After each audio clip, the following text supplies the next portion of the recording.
Welcome back to English Through Wisdom. I hope you learned something valuable from our last lesson. It is wonderful to have you here again today. The whole village gathered around her waiting for one thing: revenge. They had seen this story before, and they knew how it was supposed to end.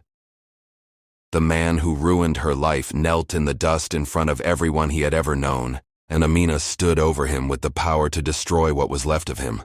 She said nothing for a long moment. The wind moved through the dry grass. A child stopped crying. Then Amina opened her mouth, and 7 quiet words fell into that silence like stones dropped into still water. Even the village chief lowered his head. Years later, people still tell this story, and only now do we finally understand the wisdom hidden inside those 7 words. Welcome to English Through Wisdom. Here we learn English through powerful stories, timeless lessons, and wisdom passed down through generations. Today we travel to a small African village to discover a story about betrayal, patience, and the moment one woman chose something stronger than revenge. The woman who gave shade. In the village of Marodi, there was a saying that every child learned before they could properly walk. The tree that gives shade does not ask who rests beneath it. Amina's grandmother had taught her those words when Amina was still small enough to sit inside the curve of her grandmother's arm, and Amina had carried them with her every single day since. By the time Amina was 30 years old, the whole village knew her name, and they said it the way you say the name of someone you trust completely. She had lost her husband to fever when she was only 26, and instead of disappearing into grief, she had built something out of it. She sold cloth and grain from a small stall near the market square, and with the little money she earned above her own needs, she fed the children whose parents could not feed them, and she sat through the night with the sick, and she carried water for the elderly, without ever being asked. Marodi trusted Amina the way a village trusts its oldest well: reliable, steady, never once dry when it was needed most. Kofi grew up in the same village, only a few houses away from Amina's family. He was clever with words, and quick with a smile, and for a long time, people assumed his charm would carry him somewhere important. But underneath that charm lived a quieter feeling, one Kofi rarely admitted even to himself. Every time someone praised Amina, something inside him tightened. Every time the villagers gathered around her stall laughing, he felt smaller, as though her light made his own shadow darker. He told himself it was ambition. It was not. It was envy. And envy, left alone in the dark for long enough, eventually looks for somewhere to strike. That place came the year the village council collected savings from every family. Gold and coins gathered slowly over seasons to build a new well for the dry months. The money was kept in a locked box inside the council house, and only 3 people held the keys. Kofi was one of them. One morning the box was found empty. By midday, half the village already believed they knew who had taken it. Kofi had made sure of that. He had spent the previous weeks quietly mentioning to anyone who would listen how strange it was that Amina always seemed to have a little extra to give away lately. He never accused her directly, he only planted the question, and then he let fear and gossip do the rest. Ask her where the coins for last month's cloth really came from, he said to the market women, his voice full of concern rather than accusation. I am not saying anything, I am only saying it is strange. By evening, the strange feeling had become a certainty. The chief called Amina before the council. She stood in the center of the room, her hands folded in front of her, and she told the truth as simply as she knew how. I did not touch that box, she said. I have never even held its key. But truth, once buried under enough suspicion, becomes very hard to dig back out. The villagers who had eaten from her table now crossed the road to avoid walking near her stall. The children she had once nursed through fever were pulled away by their mothers whenever Amina came close. Within a week, no one bought cloth from her anymore.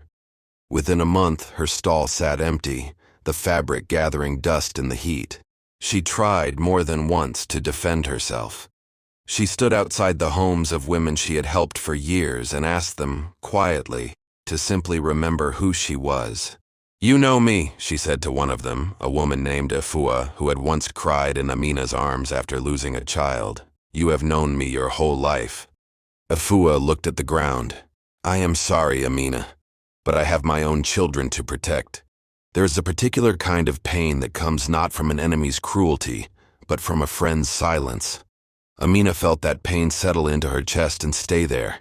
One night, with nothing left to lose in Marodi, she packed what little remained of her belongings into a single woven bag and walked out of the village before the sun rose, so that no one would see her leave, and so that she would not have to see anyone refuse to say goodbye. For the next several years, Amina lived in a village 2 days' walk to the south. She arrived with nothing but her hands and her grandmother's proverb, and slowly, patiently, she built her life again. She worked in the fields at first, then began trading cloth once more, this time saving every coin with a discipline sharpened by loss. She never spoke of Marodi. She never spoke of Kofi's name. When people asked why a woman so capable had arrived with empty hands, she only said that life had asked her to start over, and she had chosen to answer. She thought of revenge exactly once, on a night when the memory of Afua's lowered eyes returned to her sharper than usual. She lay awake imagining herself walking back into Marodi and standing before the council to finally clear her name, watching Kofi's charm crumble in front of everyone who had believed him. But even in the imagining, the feeling left her hollow rather than satisfied. She realized that carrying hatred for Kofi meant giving him a permanent room inside her own mind, rent-free, for as long as she chose to keep him there. She decided, quietly and without ceremony, to close that door. 10 years passed. Amina became known in her new village much as she had once been known in Marodi, patient, generous, and steady. She never forgot where she came from. She simply stopped needing it to forgive her. Then, one dry season, terrible news arrived from the north. Marodi had suffered 2 failed harvests in a row, and the wells were nearly empty. Families were rationing grain by the handful. Word spread that the village council itself, the very men who once judged Amina, now had nothing left to distribute. Among the worst affected, the traders said, was a man named Kofi. His fields had failed completely. His wife had taken their children to stay with relatives in a wetter region, hoping to spare them from hunger. Kofi himself remained, too proud or too broken to leave, watching the dust rise over land that had once made him comfortable enough to destroy a woman's life out of envy. When Amina heard his name spoken again after all those years, she felt something she did not expect. Not triumph, not even anger. Something closer to recognition, the way you recognize an old wound that has finally, mostly, healed. She spent 3 days gathering grain, seed, and clean water from her own stores and from traders she had come to trust. She loaded it onto 2 wagons, and on the 4th morning, she began the long walk back to the village that had once turned its back on her. Word travels faster than wagons in dry country, and by the time Amina reached the edge of Marodi, most of the village had already gathered to see if the rumor was true. There she stood, older now, her back straight, her eyes steady, exactly the woman they remembered, and yet clearly someone new as well. The chief, grayer now and slower on his feet, walked out to meet her first. He did not speak. He simply bowed his head, an old man asking forgiveness with silence because he had no words equal to the moment. Then the crowd parted, and Kofi came forward. He was thinner than anyone remembered, his clothes hanging loose over a frame worn down by hunger and shame in equal measure. He stopped a few steps from Amina and, without a word, lowered himself to his knees in the dust. The same dust where her reputation had once been buried alongside the truth. The whole village held its breath. Children who had never heard the full story somehow understood, from the silence alone, that something enormous was about to happen. The chief watched closely, his hands folded, his jaw tight. Even the wind seemed to pause over the dry fields. Amina looked down at the man who had taken everything from her. For a long moment she said nothing at all. Then she knelt beside him, not above him, and placed a bag of grain gently into his shaking hands. "Hunger has punished you enough," she said. She called for the wagons to be brought forward. She distributed water and seed, not only to Kofi's family but to every household in Marodi that needed it. Moving from door to door with the same steady patience she had once shown selling cloth from her small stall, years before any of this had happened. The village did not understand. Whispers moved through the crowd like wind through dry grass. Finally, the chief found his voice and asked the question every person present was silently asking. "Why?" he said. "Would you save the very man who destroyed your life?" Amina straightened, brushing the dust from her hands, and looked out over the village that had once cast her out. "If I become the pain that hurt me," she said, "then pain has won twice." No one answered her, no one needed to.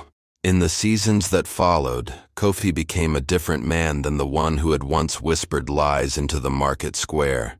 He spent the rest of his years working alongside the very widows and orphans he had once ignored, quietly, without asking for anyone's forgiveness a second time, because he understood he had already received more than he deserved. As for Amina, she did not stay in Marodi. She returned to the village she had built with her own two hands, carrying nothing back with her except the same proverb her grandmother had once whispered into her ear as a child.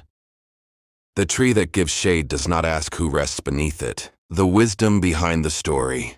The proverb at the heart of this story, "The tree that gives shade does not ask who rests beneath it," reflects a value found across many African oral traditions, where generosity is understood as unconditional rather than transactional. A tree does not check the character of the traveler before offering its shade. It simply gives, because giving is what it does. I want to be transparent here. This particular phrasing is written for this story, rather than pulled from one specific documented text, so please treat it as an expression of a broader wisdom tradition rather than a verified historical quotation from a named source. The second idea in the story, "If I become the pain that hurt me, then pain has won twice," speaks to something psychologists actually do study closely: the difference between justice and revenge. Justice restores balance.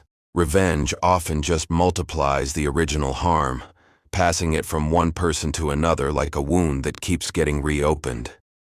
Amina's choice was not weakness. It was a refusal to let Kofi's cruelty decide who she would become. This is why the story lingers. It does not ask viewers to forget what Kofi did. It asks a harder question. What do you become while you are busy making someone pay for what they did to you? Life lesson reflection. Most of us will never face a betrayal as public as Amina's, but almost all of us know the smaller version of it. A friend who repeated something private. A colleague who took credit for our work. A family member who chose silence when we needed defending. Have you ever been misjudged by people who should have known you better? Have you ever had to decide between proving yourself right and simply moving forward? Have you ever judged someone too quickly, the way Marodi judged Amina, because a rumor was easier to believe than the effort of asking questions? Amina's story is not really about Kofi. It is about what she refused to let him take from her a second time. She had already lost her reputation once. She was not willing to lose her character as well. Tell me in the comments, when someone hurts you deeply, do you become their mirror, reflecting the same cruelty back at them? Or do you become something greater than what they tried to make you? Here are 12 useful words from today's story, each explained simply with an example you can use in daily English. Betrayal. Noun. When someone you trust hurts or deceives you. Example. Losing her business felt like the ultimate betrayal. Reputation. Noun. What people generally think or believe about a person's character. Example. His reputation was ruined after the lie spread. Envy. Noun. a feeling of discomfort caused by someone else's success or qualities. Example, envy slowly changed the way he treated his friend. Suspicion, noun, a feeling that something is wrong without clear proof. Example, suspicion spread through the village within a single day. Steady, adjective, calm, stable, and not easily shaken. Example, she kept a steady voice even while sharing difficult news. Ration, verb, to limit how much of something is used, especially food or water. Example, the families had to ration their grain during the drought. Discipline, noun, the ability to control your behavior in order to reach a goal. Example, rebuilding her business required years of quiet discipline. Restore, verb, to bring something back to its original condition. Example, nothing could fully restore what she lost that year. Hollow, adjective, feeling empty on the inside, without real satisfaction. Example, revenge would have left her feeling hollow instead of free. Kneel, verb, to lower your body onto your knees. Example, he knelt in front of her, unable to speak. Unconditional, adjective, given without any conditions or limits. Example, her kindness towards strangers was completely unconditional. Transform, verb, to change completely, often for the better. Example, that single decision transformed both of their lives. Repeat this short paragraph aloud after listening. Focus on rhythm and natural pauses rather than speed. She looked down at the man who had taken everything from her. For a long moment, she said nothing at all. Then she knelt beside him, not above him, and placed the grain gently into his shaking hands. "Hunger has punished you enough," she said. The whole village fell silent, because no one had ever seen strength look so quiet. Amina lost her name, her friends, and her home, yet she never lost herself. When life finally gave her the chance for revenge, she chose something rarer instead, the strength to let go. Today you also learned 12 new English words and one timeless piece of wisdom, that forgiveness is not weakness, it is the refusal to let pain choose who you become. Keep learning English, keep discovering stories, and keep collecting wisdom from around the world. If you enjoyed learning English through this ancient saying, don't forget to like, subscribe, and share this video with someone who might need this wisdom today. Until next time, keep learning English and keep collecting wisdom from around the world.